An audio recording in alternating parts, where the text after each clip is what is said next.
Bismillahirrahmanirrahim. Kita lanjutkan hukmu jami'il hayawanat hala hayatiha.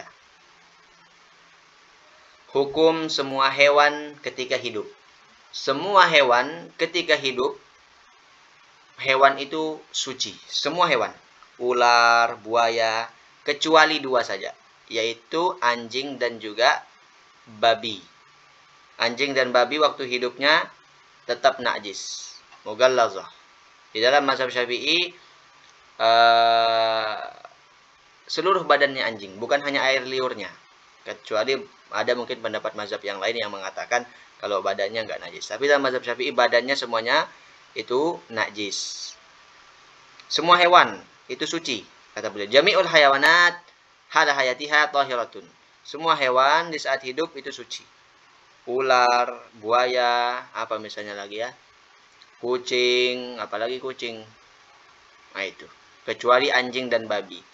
Tapi ini pun anjing ini dan babi ini, ya kalau dia kering, sama-sama kering, tidak akan berpindah najis itu kecuali salah satunya basah sama kering. Kalau sama-sama kering, walaupun dipeluk itu anjing, tapi sama-sama kering, enggak najis itu. Pastikan sama-sama kering, enggak najis.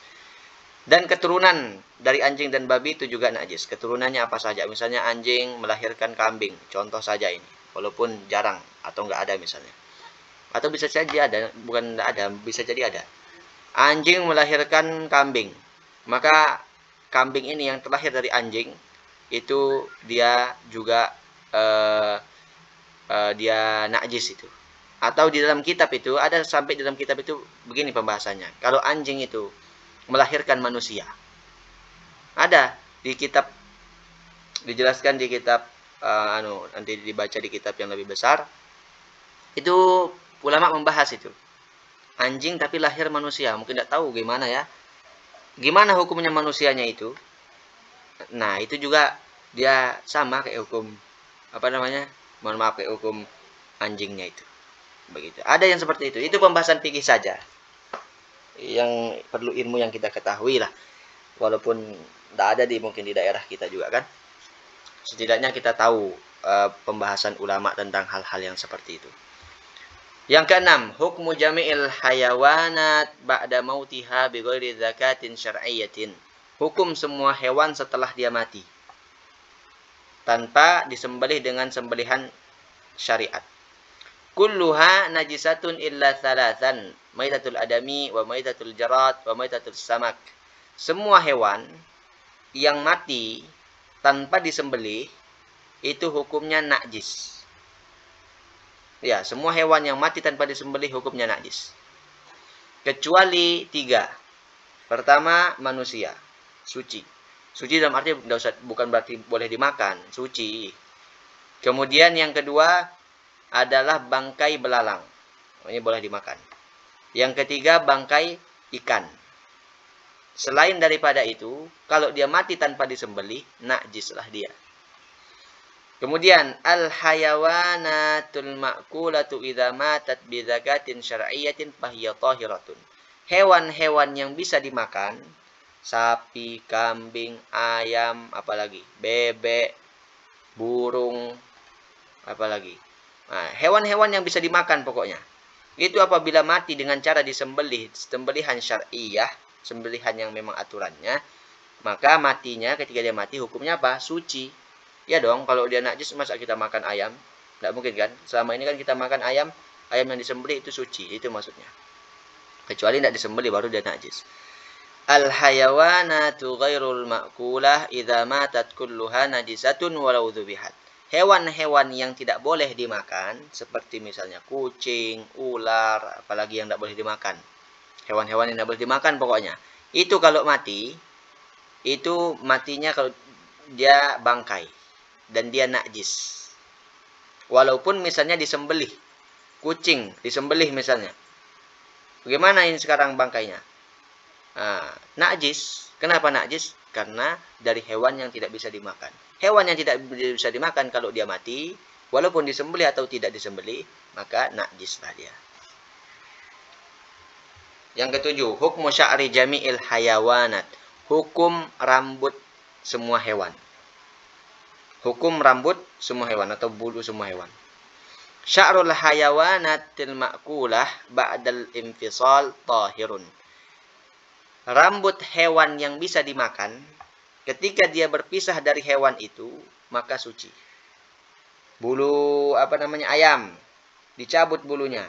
Nah, hukum bulu yang dicabut ini bagaimana? Suci. Kenapa? Karena dari hewan yang bisa dimakan. Beda nanti kalau dari hewan yang tidak bisa dimakan. Nanti kita lihat penjelasannya di bawah ya. Nah, yang seperti itu. Kemudian, sya'rul hayawanati ghairil ma'kulah ba'dal infisal najisun. Hukum rambut hewan yang tidak bisa dimakan setelah terpisah dari hewan itu najis. Di sini misalnya seperti apa? Kucing. Kucing kan punya bulu kan? Nah, bulunya itu najis. Kalau dia rontok-rontok itu najis bulunya. Begitu ya, itu penting untuk kita perhatikan yang seperti ini.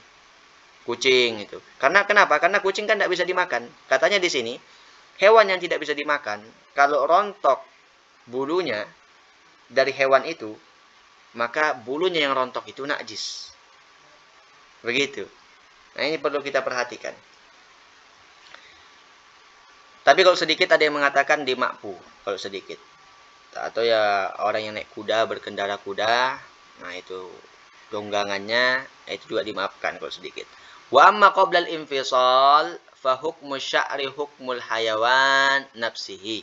Adapun sebelum terpisah, hukum rambutnya itu sama seperti hewannya.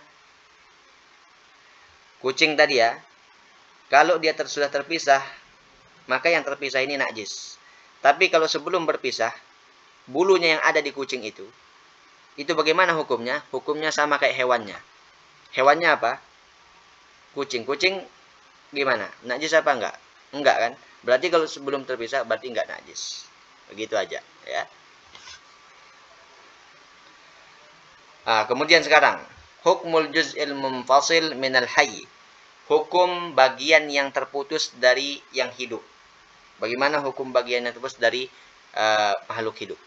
Hukmuhu ka hukmi maitatihi fa in kanat maitatuhu tahiratan fa huwa tahirun wa idza kanat maitatuhu najisatan fa huwa najisun kama qala sahibu safatiz zubat wa juz'u hayyin kayadin mafsuli ka maitihi la sya'arul ma'kuli wa sufuhu wa rishuhu wa riqatuh wa araqul wal misku thumma fa'ratuh. Hukum bagian yang terpisah dari hewan di saat dia masih hidup, anggotanya yang terpisah. Bagaimana hukum anggota yang terpisah itu? Hukumnya seperti bangkainya. Kalau bangkainya itu suci maka suci. Misalnya ayam bangkainya hukumnya apa? Bangkai ayam hukumnya apa? Suci. Nah, kalau masih ada ayam hidup kemudian lepas misalnya keleteknya atau kakinya, jarinya misalnya lepas dari hewan itu. Nah, yang lepas itu bagaimana hukumnya? Suci, karena hukumnya sama ketika hukum hewannya ketika mati. Fa idza kanat maitatuhu najisatan fa huwa najisun. Tapi kalau ketika matinya hewan itu menjadi najis, maka najis juga yang terpisah itu. Kucing misalnya. Atau apa ya selain kucing? Kok dari tadi kucing terus contohnya? Apa selain kucing misalnya? Kucing lah, nantilah dikembangkan sendiri. Kucing misalnya, kucing kalau mati kan najis dia. Maka ketika hidup, kalau ada bagian kucing yang terpisah dari kucing itu, telinganya terpotong misalnya karena dipukul atau pemiliknya gedek misalnya, marah, dipukul, kemudian kasihan dia, kemudian kakinya terpotong sedikit atau telinganya terpotong sedikit. Nah, yang terpotong itu najis karena hukumnya mengikuti hukum bangkainya. Kama qala sahibu safatiz zubat, sebagaimana dikatakan oleh Imam Ibnu Ruslan di dalam kitab Zubat beliau, itu katanya ya. Nanti kita bahas tentang darah. Darah itu bagian daripada najis juga, tapi ada darah-darah yang bukan najis. Nanti kita lihat. Sampai di sini dulu. Wallahu subhanahu wa ta'ala.